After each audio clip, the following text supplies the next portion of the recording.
Welcome back. You're still watching Trading Hour, and let's get you the next corporate on our show now. ITD Cementation is in focus after bagging a new order worth rupees 4,850 crores. This project is to construct a 6-lane greenfield expressway in Uttar Pradesh. To discuss the revenue potential, the deal pipeline going forward, as well as the outlook for the business at large, we're joined by the company's CFO, Mr. Prasad Patwardhan, on the show now. Sir, good morning, and thanks a lot for joining us. This is Pavitra. First, if you could just start off by talking us through some of the details of this project. What is the kind of revenue potential, and also what is the execution timeline of this project? Good morning, Pavitra, and thank you for this opportunity to speak to you. This order size is about 4,850 crores plus taxes. The project is to be executed over a period of roughly 30 months. So, that gives us a revenue visibility of about, 1,500, 1,600 crores annually for the next 3 years on this project. Hi, Mr. Patwardhan. Good morning. What are the kind of margins that you would enjoy on an order like this? And could more such orders be forthcoming? Well, the order pipeline is pretty good. We are looking at orders not just in the road space, but in other segments, where we have the expertise and experience like underground metros and marine projects and tunneling projects. So the order pipeline is pretty good. Even in the last financial year, we saw new order flows of about 7,700 crores. With this new order, the order flow in the last 2 months has been in excess of 5,000 crores. So we are seeing a pretty good flow of new tenders coming up, and the order flow is expected to be pretty good in this year. Mr. Patwardhan, morning. This is Reema Tendulkar here. This is the largest EPC contract in the company's history, and it's a large.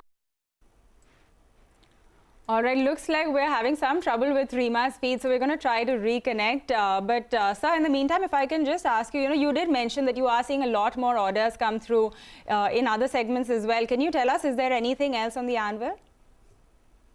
Well, we are looking at projects, and these tenders are going to come up for bidding maybe in the next month or 2 months. So, there are some marine orders. We are looking at some in Sri Lanka and in Bangladesh as well. The Sri Lanka project is probably going to be on hold because of the political situation over there.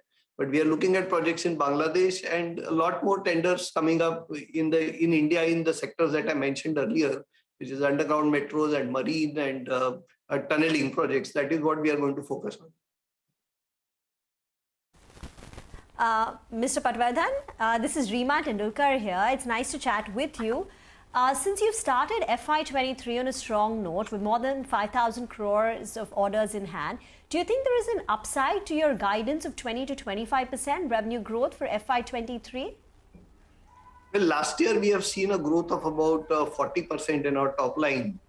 This year is expected to be good, but these new projects that, for example, this road project that we have won, the real execution will pick up, it will take some time, maybe in a couple of months. So, the turnover that we do out of this project in the current year may not be that significant. We'll have to spend a couple of months on mobilization, etc.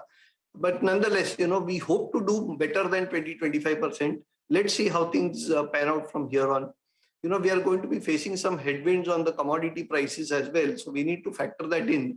I think 20-25% is something that we can comfortably look at and hope for, something better than that as well in this year.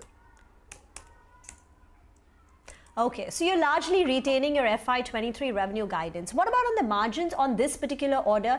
Is there a cost escalation clause inbuilt? And for the full year, do you think you will be able to bring your margins to at least low double digits? Well, the escalation clauses are there in this project. Like in most of our projects, we do have escalation clauses. Well, the margins, we hope to improve our margins going forward, but that will largely depend on how the commodity prices pan out. The commodity prices, if they start, moderating to some extent, we'll see an improvement in our margins. Nonetheless, the new orders that we have won in the last year and in the current year as well, we expect those projects to deliver better margins, and we should see an improvement in our margins from Q3 or Q4 of this year. Mr. Patwardhan, we are seeing COVID cases on the rise again. Would that in any way impact maybe execution of projects? Well, as of now, we are not seeing any impact of, the rise in COVID cases. The good thing is, the hospitalization rate and the death rates are also pretty low at the moment. So as of now, we don't see any significant impact of these rising COVID cases on our operations. sir, another project that you're working on is the Bangalore Metro Tunnel project. Last we checked, it was completed around 25%. Can you take us through what the timeline on this looks like, and when do you see this entire project being completed? This project will take another 2.5 years to complete. We just started tunneling last year in June. So it's been just around a year that we are doing the tunneling work with 2 tunnel boring machines over there. The project is progressing pretty well. We are seeing a very good progress of the tunneling work on both the tunnel boring machines. So that project is going pretty well. What is your order inflow guidance for the full year? Last year, you've done 7,700 crore. This year, in 2 months or 2.5 months, you've already had 5,000 crore of order inflows. For the full year, what is the number that we're looking at? Well, before we got this order, we were looking at an order flow of something similar to what we did last year. But now, obviously, with this order coming through, I would not like to hazard a guess, but I certainly hope that we'll be able to outdo our last year's performance in terms of order flows. So, I guess anywhere around 8,000-9,000 also is a possibility in terms of new order flows this year. Okay, 8,000 to 9,000 crore of new order inflows for FY23 is possible. And just one question, you said the Sri Lankan project is on hold. What's the size? And will that impact you in any way? No, we were discussing that with the client, in terms of the scope, etc. So I wouldn't be able to give you a number at this stage. But given the political situation in Sri Lanka, I don't see that project really taking off in the immediate future. If things were to improve in Sri Lanka, we'll see, but it will be difficult to give you a number at this stage. Okay, sir, just one more thing, if you could explain to us what is the kind of margin that you see on the different segments, so in road, in airports, in water, what is the kind of different margins that you have in these segments? Well, typically underground metro and marine projects tend to give us better margins. The elevated metro projects, because of various reasons, the margins are not that good. They are significantly muted. So typically we have seen better margins flowing through on the marine segment and the underground metro segments. But that is also to some extent being moderated because of the increase in the commodity prices. We're coming back to the margins, and I know it's, very fluid. The commodity prices are fluctuating as we speak. But you said the margins on the recently won orders are higher. What is higher? Is it 10%, 11%, 12%? Well, these are, double-digit margins is what we are looking at on these orders. Double-digit. Double-digit margins, in the range of 10 to 12%.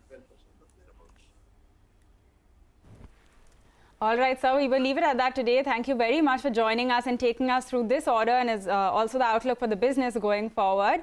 We were talking about commodity prices. By the way, we're just getting news in from Bloomberg. The UK natural gas prices have surged 25%. So do keep your eye out on that as well. This is on the US LNG outage. So we're tracking that closely also, and we will get you more details in just a bit. But with that, we're completely out of time on this edition of Trading Hour. From the entire team, thank you very much for tuning in. Halftime report is on the other side.